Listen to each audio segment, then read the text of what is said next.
What is going on, you guys? It's that time again for another Squared Wrestling Chat. This time, well, it's going to be by myself and my guest. Canadian Cards Mike cannot make it, so I have to do this solo. So hopefully, I have do a little justice to my buddy. But bringing in Mr. Rob England, he's been here with us before on a chat, but this time specifically, we want to talk about the Wrestling All Stars, the Series A, Series B, and maybe even the 1983 sets, and getting them signed. And what's the rare ones? What's the tough ones? Is there any guys that maybe passed before the set came out that's in the set? So we'll get into that. We'll bring in our guest and get straight to it. What is going on, Wrestling Card King? Thank you for having me back, Garrett. It's a real pleasure. Oh, absolutely, man. So let's just dive right in. We want to talk about autographs in these sets. So let's go. I guess my first question is, let's talk about the 82 Series A and maybe the monster in that set. And correct me if I'm wrong, but the Andre the Giant. So I've only seen one signed Andre the Giant. Yeah, and in reality, I believe that there's a half a dozen or so, up to 10 copies of that card that's signed. Obviously, the popularity of Andre is going to put that card into the stratosphere, and those that are fortunate enough to own a copy aren't going to be looking to circulate that for other collectors. So that's a card that just doesn't come up. And with the popularity of the Wrestling All-Stars, that's a monster card and one of the biggest cards in the wrestling card hobby, without a doubt. Right. Like, what would you put like a monetary value on that? Like a PSA DNA slabbed authentic, no autograph grade, no card grade, just the. I'm somebody that when I have a copy of a card, I typically am willing to hold on to it until my price is met. And so I don't run like a lot of true auctions. Right. And sometimes those true auctions may, just depending on the situation, may depress, or you might not be able to get the full value of a card. I've definitely heard of a $13,000 offer for an Andre authentic card that I believe that the guy would offer and the Andre owner would not accept. So you could kind of start there and move upward, I believe. And again, this is in no reflection on, the quality of the card itself or the quality of the autograph itself. On the 82 Series A, are you missing anybody in that entire series or that entire set? Yes, I am. And another one that's a real monster as well is the Bruiser Brody card from that series. And I've seen a couple of them in slabs, and they were authenticated by JSA. I also have been able to, I monitor the pop report, and I do see that one was slabbed by PSA, and that was a 5, and it's the only one under PSA DNA for Bruiser Brody. So I know of 3 in slabs, but even, despite what the card companies say, I like to have, provenance of the actual autograph itself, because they're not infallible as far as the authenticators. And so although that, I'll go there and get those in my collection, but, I have seen an example of a card that's in a slab that I know that it's not the real wrestler, so I'm not necessarily going to, jump on those. Right. I think, and I could be wrong, but I think that Bruiser Brody is currently on eBay. There is. And so this is a rare opportunity for a slabbed Bruiser Brody. I know that the previous sale was for $5,000, and that was years ago. And the seller at this time has it up for $15,000 or best offer. And of course, when that card came on, I looked at it. So I got a private offer for $12,000, but that's a little too rich for my blood. Yeah, you ain't lying. Same here. The 1983 Wrestling All Star Extravaganza that was on eBay just a couple nights ago. Did you dabble in that at all? I did. And so years ago, I was putting together an autograph set.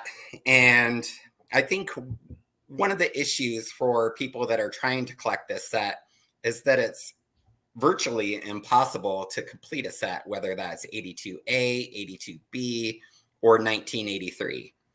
And so I think I reached a point of some frustration and thinking that I'm never going to get this, put all together. And there were some pretty active sellers at the time of the set. And so I actually sold off some of my 82B tough cards and 83. And so when that 83 extravaganza, and that seller has actually been a really good customer of mine for the last few years, I decided to dabble back into 1983. And I was able to win the Inoki that was on there. I was able to upgrade my Big John Stud card. I also won the Tiger Mask. I also won the Iron Mike Sharp. And then another card that's really tough to get slabbed, and it's because Len Denton, he prints his autograph. And so I've submitted that to PSA, and they've kicked it back to me, no opinion. But he had, in essence, signed that card, still printed the grappler, and then put his name, Len Denton. So it's already slabbed. And so I was willing to pay a premium because that card's been kicked back a couple times with me. So I was able to get that one for $94. So I actually have 5 coming my way, and that's going to put me back up to having 32 out of the 36 in slabs from that set. Who are you missing in 83, if you remember off the top of your head? So yes, the one that nobody's going to get because he passed before there was an opportunity to get signed is the Grand Wizard. Really? Yes. Okay. So that's one you could scratch off the list. Scratch it off the list. It isn't happening. I know that there are some collectors that are trying to make customs, but even finding a Grand Wizard autograph anywhere is a little bit tough, but it can be done. And I know that PSA is getting better about authenticating wrestling. Way back when I sent 40-something cards and they kicked back, I believe, like 2/3 of them to me. And I was so frustrated. I mean, they were kicking back Hacksaw Jim Duggan, like they didn't have a template. Oh, wow. And this is how early I was started in the process. But they have got better over the years. And, wrestling has changed since I got started, that's for sure. So you're missing the Grand Wizard in 83, and then who are the other ones? Super Destroyer. I do not know of a legitimate Super Destroyer out there in all of my years looking at these and searching. There have been some collectors because there's a Super Destroyer 1, Super Destroyer 2, and there are some collectors that have went to Bill Irwin instead of Scott to have that Super Destroyer signed. Right. So that's also a tough one. And some people may have that pseudo replacement. Right. And I also know that I'm missing Buddy Rose. And I used to have that card. And when I did my sell off, I got rid of that one. And so I'll go ahead and be on the search for that one in the future as well. Okay. Is there anyone else in the Series A or B that is, you can't get, kind of like the Grand Wizard? I think they're all attainable except for Grand Wizard. Again, I'm not quite sure on Super Destroyer because I have not seen that one. I know that Jerry Blackwell is a really tough one, but I believe that he has signed some of those cards as well. Right. I think I know last time we talked a lot about the 97 Panini products and kind of the surge. And I think at that time, these Wrestling All-Stars were really starting to come into their own. But man alive, it seemed like they've definitely skyrocketed since then.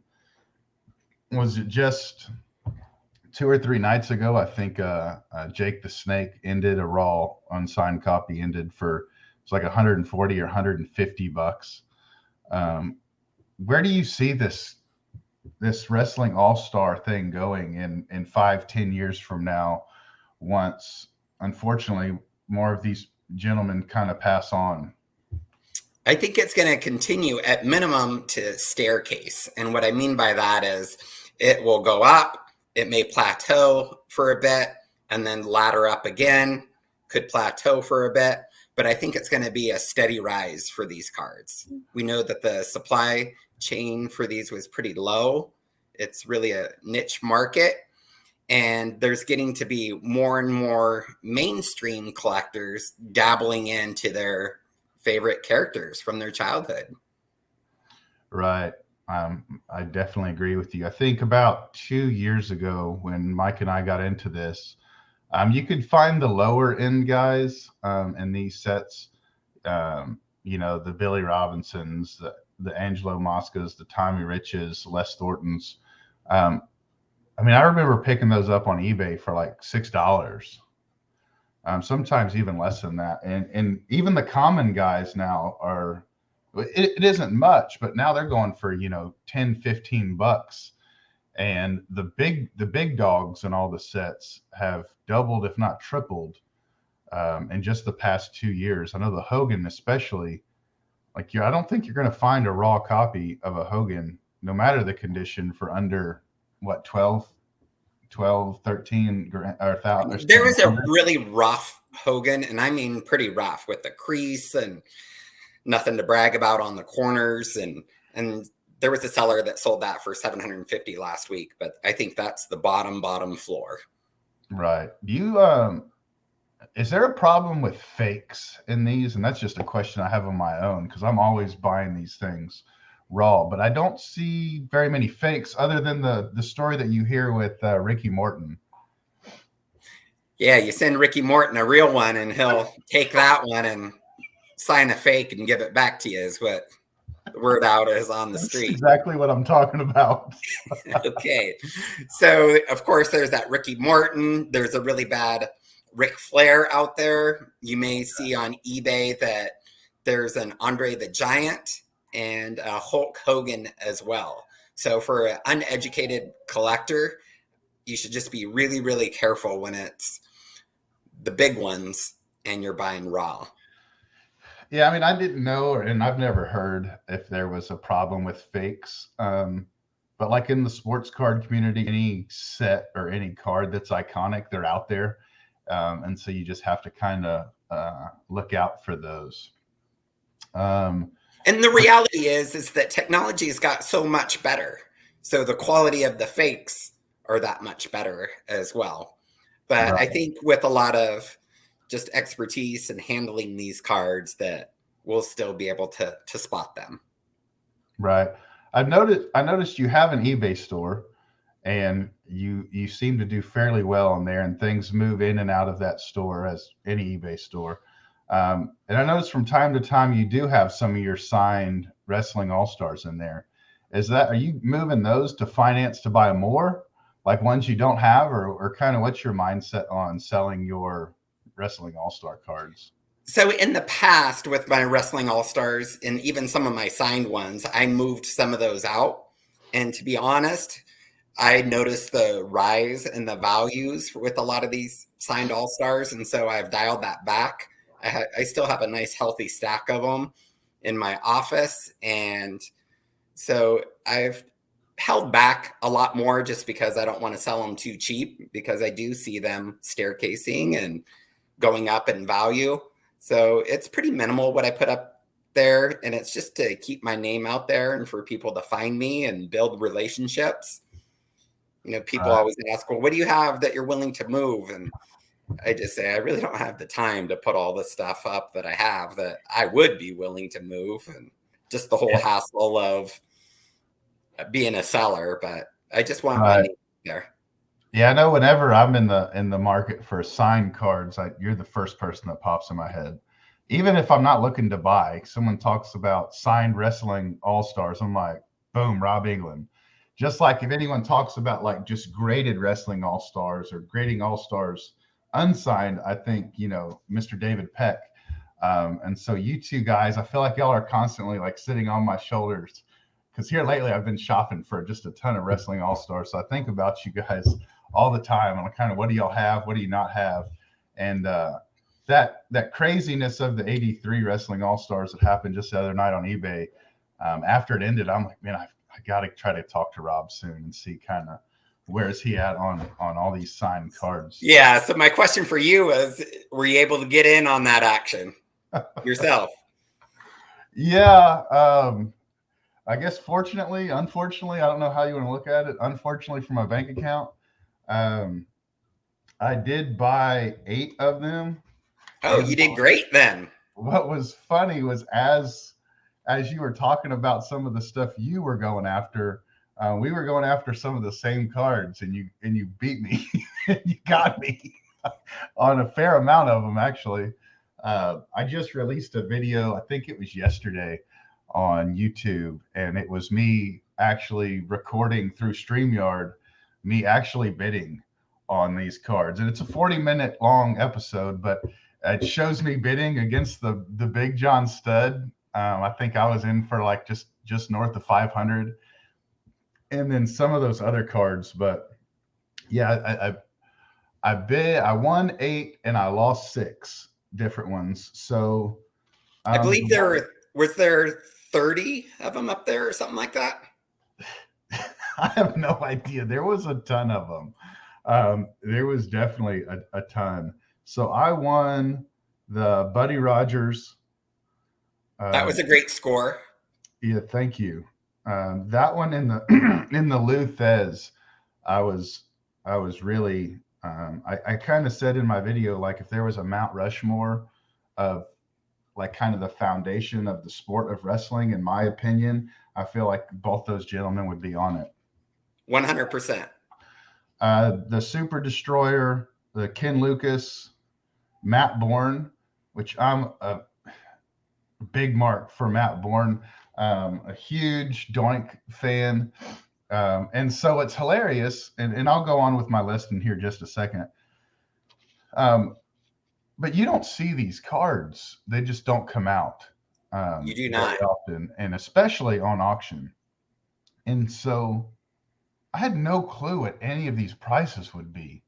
You know, I didn't know if $100 would be overpaying, or $100 wouldn't even get you a seat at the table, you know? So like in the video for Matt Bourne, that was one of the ones I really, really wanted, because I'm such a Doink fan.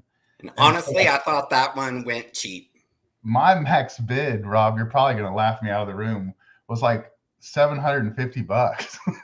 I don't think you're crazy. So I don't. When it ended, and it was, I have it here as $169. Bargain. Oh my God. I was like freaking out on the video. So happy. So the Super Destroyer, Ken Lucas, Matt Bourne, the classy Freddie Blassie, which I talked about you in my video, because I believe you just won one. Absolutely. I'm wanting to say, and correct me if I'm wrong, I'm wanting to say I read on your Twitter that you accidentally fat fingered a number. I did. You put in the wrong amount.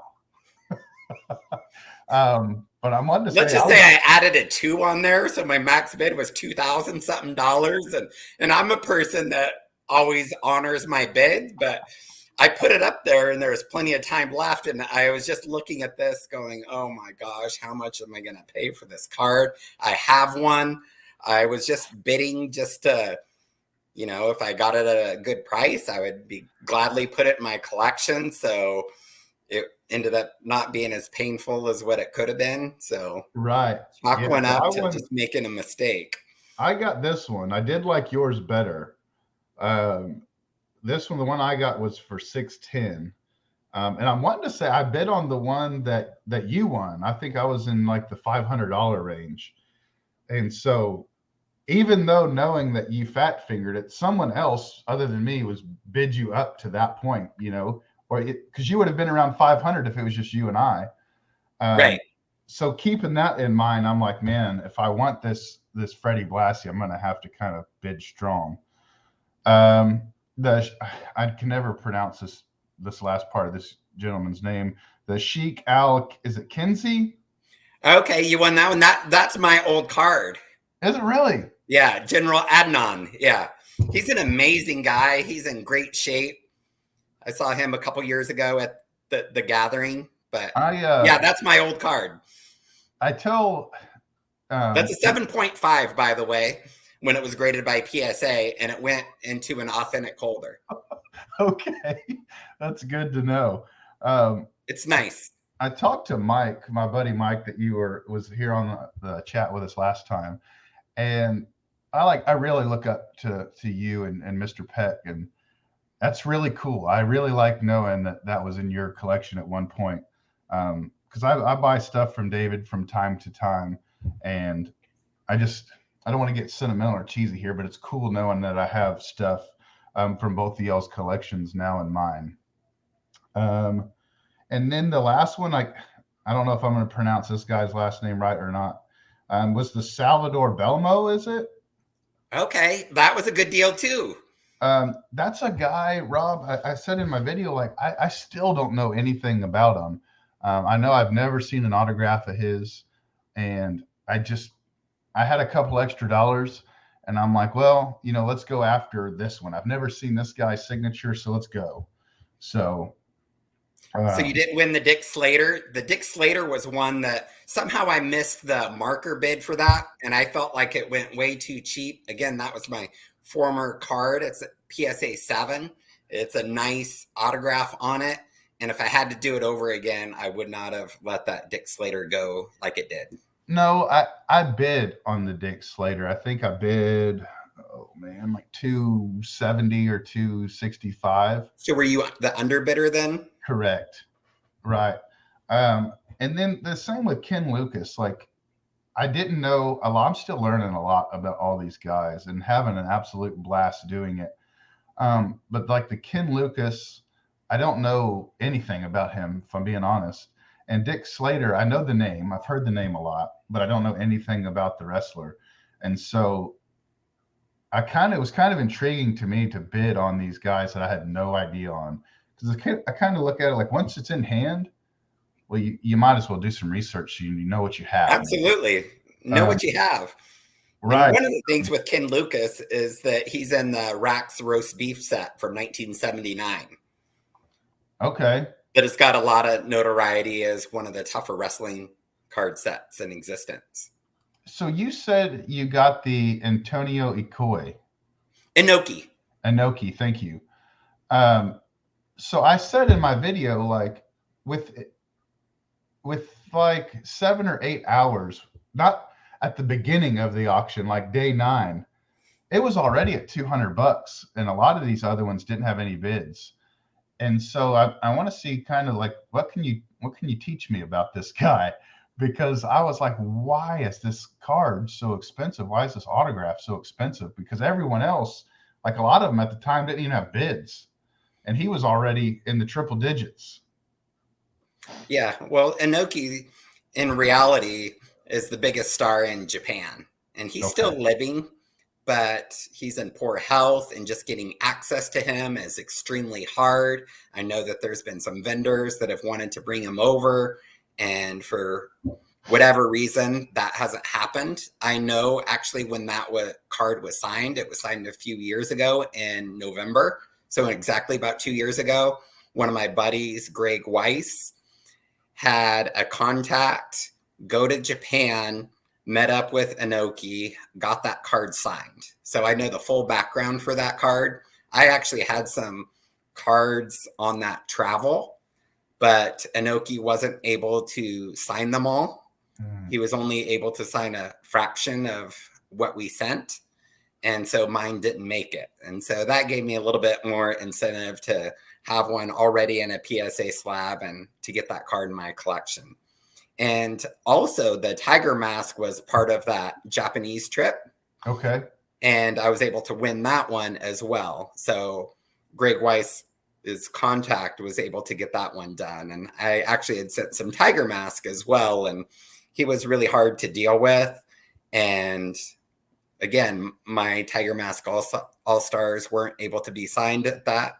And so I decided to jump on that, and I felt like that was a good price for what I got it for.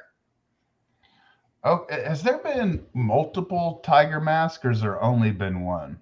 Yeah, there's been multiple Tiger Mask. And so this is the first one. What is it? Right. Satoru Sayama. So, yeah.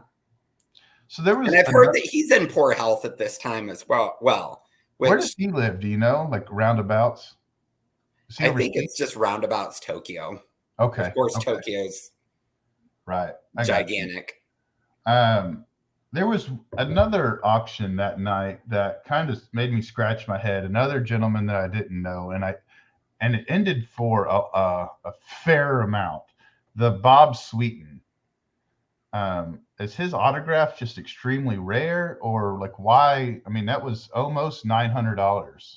So I was the under bidder on that Bob Sweeten, and I bid $888. And so that is one that I've never had. And, over a decade of collecting these cards, I've never been able to get that one. And so it's extremely tough. I believe that that's the only one in a PSA DNA slab. And he's just a really awful person. I've heard that. And definitely not approachable. And I think when you think of this era of wrestling and their characters, is that they weren't friendly with fans. And so that adds to the rarity of some of these autographs. So, I mean, I know you just said that that's the only one you've seen in a PSA holder. Have you seen other autographs of his? Not just on Wrestling All-Stars, but period? Yes.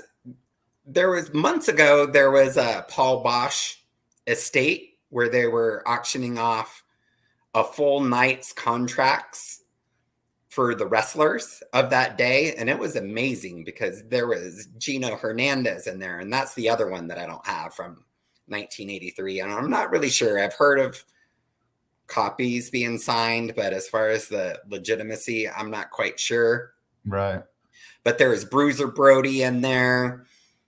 There was an Andre that's been part of those contracts. And I believe that Bob Sweeten was on one of those contracts as well. But Bob Sweeten autographs do not come up very often. Right. I know a while back, and my mind could be playing tricks on me. It may not have been you, but I'm pretty sure it was. Did you ever go meet Mr. Ivan Putski? Did that ever happen? No, it didn't end up working out. I was there for family stuff and trying to help a family member move out of a big house into a smaller one. And then I did call Ivan, and he's actually having his own house built, closer to his daughter. And we had a good conversation and whatnot, but we'll just have to postpone that. I'll go back there again, I'm sure, in the foreseeable future. And maybe the timing will work out and we'll be able to go to lunch and I'll be able to get some cards signed. My ultimate goal would be to crack out a PSA 8 of Ivan and get that signed, because the top pop for a PSA DNA is 7. Right. And I think a 8 would be something that would be unmatchable. Is he in pretty good health? I know he's older, like all these gentlemen are. Yeah, Ivan's 80 at this time. He still lifts weights. I've heard he's super sharp still. Yeah, some things get repetitive, but right. But yeah, I believe that he's in pretty good health for 80 years old. I know that there's some guys that have just been in poor health for a number of years. So I know that Angela Mosca just passed away. What was it, yesterday? Yeah, he did. And he's been in poor health for years. So people that have tried to get his All-Stars signed, it just wasn't possible. Another one that's been in poor health and pretty much in an area close to where Ivan is, and I've been tempted to just go knock on the door, is Bobby Duncombe. But he's pretty shut off from everybody. And I've heard that he isn't in very good health. So I don't know if that's even a possibility at this point. Like 2 weeks ago, I know Hacksaw Jim Duggan was in the hospital. So it kind of I mean, that's the cycle of life, but it just really stinks seeing all these guys we idolized, I guess, as kids and as adults, get in poor health and such. It going back to Mr. Putski, it seemed like someone like that would do so well, at an autograph signing, as far as even if a promoter went to him, man, like it just blows my mind. Some of these guys are so sought after. Um, just kind of makes me wonder, like, just why that doesn't happen. And I guess that's really not a question, just kind of just something that I think about from Well, time. I could comment on that. So Ivan did come to the gathering 2 years ago, again with my buddy Greg Weiss, and I was there with Deepak. And that's where I met him and just was able to establish a little bit of a relationship with him, and how I've been able to stay in touch. When I did talk to him a few weeks ago, he said just the hassle of travel that he has done traveling, and he will not be going to signings anymore at this point. Right. So in reality, people are going to have to come to him. Right. Yeah. And I guess, dollars talk at the end of the day. I guess if a promoter hit him up and said, I'll give you X amount of dollars and I'll fly to your house, maybe there's something there in the future. I know I definitely don't have access to them like you do, but man, that's definitely would be something I would be in, for at least a card for sure. Let's see, maybe one more question, and then we'll get you out of here. I know you have a busy day today. Do you find when you give these guys these cards to sign that some of these wrestlers really know kind of this, how special some of these cards are? And before you answer, the reason I ask you that is because I had Sergeant Slaughter sign about 4 or 5 of his Wrestling All-Star cards at a convention. I had a buddy do it for me. And I don't remember the exact amount, but it was like $40 a signature.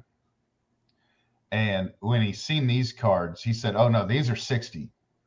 Oh, And he's like, "Yeah, these are rare." He goes, "I know these are worth a lot of money." So I didn't know. I didn't know. Like, is that something that you've seen? Like these guys know, like, man, these things are kind of sought after. absolutely, 100%. These guys know the value of these cards. So, for example, one of my friends went to the Wrestling Hall of Fame in New York about a month ago, and I had cracked out a PSA 8 Ricky Morton. And so I want a PSA DNA 8 of Ricky Morton. And Ricky definitely knew. Of course, if he's doing the switcheroo, he knows. He tried to hit you with the. Yeah, but he said it's a real nice copy. Obviously, I'm not doing any through the mail. I've actually stopped doing through the mail, period, because I'm really concentrating on having the highest grade signed card. And through the mail, it's just not going to happen. No. So even with a lot of wrestling vendors, they're not card guys. And so I don't feel like they handle the cards as they should. And so I would really have it be one of my card guys actually get them signed, just for what I'm trying to accomplish at this time. Do you have any shows or conventions coming up that you're going to be attending just as a fan? So yes, I'm actually going to book a flight, hopefully today, and fly to New York for the big event on Saturday and Sunday. And that's where I'll be able to meet up with my friend Greg Weiss. And the big event's a little bit unusual, I would say, this year, and that there's some baseball stars there. Yeah, I've seen that. So Greg will have Steve Garvey, and so I'll be working Steve Garvey's table, and Alicia Atu as well. So those will be the 2 guests for this coming Saturday. And, for some of the lineup, I'm looking at getting one of my Poppy Stan Hansen signed. I think I'll be able to have sweet access with Bret Hart and some other talent that are there this weekend. Okay, last question, I promise. You're good. I'm not sweating it as much as what I was earlier this morning. As far as like conventions and large signing events that happen annually, what are some of the, well, first, like, what's the biggest one that's annually? Because I honestly don't know. This isn't a setup for I know the answer, but let me hear it. What's the biggest one? And then what are some of the larger ones that you would recommend people go to, like that's worth flying into? Again, what I would say is it just depends on your needs. So Right. Wrestling Figs has a nice list compiled of autograph signings. So looking at that one and seeing what fits your needs. I know that when David Peck and I worked for Greg Weiss at the Gathering 2 years ago, basically all of our guests were wrestling all-stars. So he had a list, I think there were 9 total. And so that's who we like. We like the 80s guys. Right. And some other vendors have different tastes. And so it just really depends. But there's, WrestleCon and the big event, the I know Gathering. like WrestleCade is coming up, and that the lineup looks massive. But like for the life of me, being a father of 4, and I just can't fathom flying cross country at like Thanksgiving weekend. Dude. Exactly.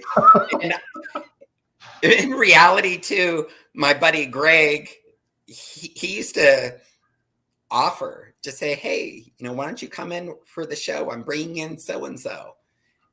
And I would always tell him, no, I'm not that interested, whatever. And I was really turning down some really unique opportunities to be on the vendor side, where going to breakfast and lunch or dinner with the talent and just being around them, and instead of the 10 seconds, get your Right. autograph signed and move on the way. And when I went there, I had a much better time than what I figured. And then just to be with my buddies, David and Greg, it was pretty amazing. And Yeah, I think so if I my went attitude on this has changed a little bit. if I went to WrestleCade, I think I'd be a single father of 4. So Yeah. And then have you ever been? I know every year at WrestleMania, there's typically a large show in conjunction with it, but I don't believe it is a WWE event. I know they have access, but have you ever been to that, or do you know what I'm talking about? Yes, and that's the WrestleCon. Okay, and that's pretty good. Yeah, it has a huge lineup. And of course, if you could swing in WrestleMania with it too, Oh yeah, then you have yourself quite a weekend. you ain't lying. You have yourself quite a weekend. Yeah. You might have to sell a few wrestling all-stars to support that fun. Oh, well, Rob, I have had an absolute blast. I know you got things going on today, so thanks for making time for me. Um, this was more enjoyable, just knowledge base for me, kind of learning what's what with these sets. So I'd love to have you on again in the future, man. Yeah, I'm always willing to come on back. So, Okay, my friend. Till next time. Adios. all right. Bye bye.